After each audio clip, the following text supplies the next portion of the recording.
Dhaka lockdown কর্মসূচিকে কেন্দ্র করে গোপালগঞ্জে ব্যাপক নিরাপত্তা ব্যবস্থা গ্রহণ করা হয়েছে। জেলা শহর ছাড়াও বিভিন্ন উপজেলা, ঢাকা খুলনা মহাসড়ক সহ বিভিন্ন গুরুত্বপূর্ণ এলাকায় ব্যাপক পুলিশি টহল লক্ষ্য করা যাচ্ছে।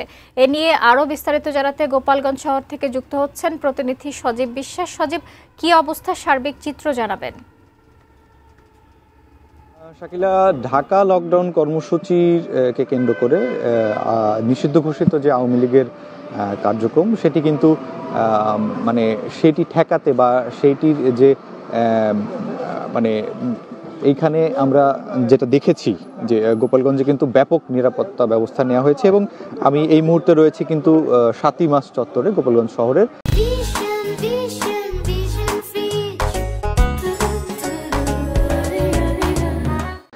আমরা একটা খবর পেয়েছিলাম যে এখানে বাসে আগুন দেওয়া হয়েছে, তবে ঘটনাটি পুরোপুরি মিথ্যা। তবে গণপূর্ত বিভাগের একটি সরকারি গাড়িতে কিন্তু আনুমানিক ভোর রাতে এই দুর্বৃত্তরা কিন্তু পেট্রোল বোমা দিয়ে একটি গাড়ি পুড়িয়ে দেয় এবং সেই গাড়িটি প্রায় ৬০% কিন্তু পুড়ে গেছে এবং সকাল থেকেই আমরা দেখেছি যে বিভিন্ন গোপালগঞ্জ শহর সহ উপজেলা সদরের বিভিন্ন গুরুত্বপূর্ণ জায়গায় কিন্তু অতিরিক্ত পুলিশ মোতায়েন করা হয়েছে এবং আইন শৃঙ্খলা বাহিনীর পক্ষ থেকে কিন্তু যে টহল, সেই টহল কিন্তু এখনও চলছে এবং সকালে আমরা দেখেছি। তবে স্কুল কলেজগুলো খোলা রয়েছে, কিন্তু শিক্ষার্থীদের যে উপস্থিতি সেটি কিন্তু কম আমরা দেখতে পেরেছি এবং সকাল ৯টার দিকে আমরা দেখেছি যে দোকানপাটগুলো রয়েছে শহরে, সেই দোকানপাটগুলো কিন্তু খুব কম খুলেছে।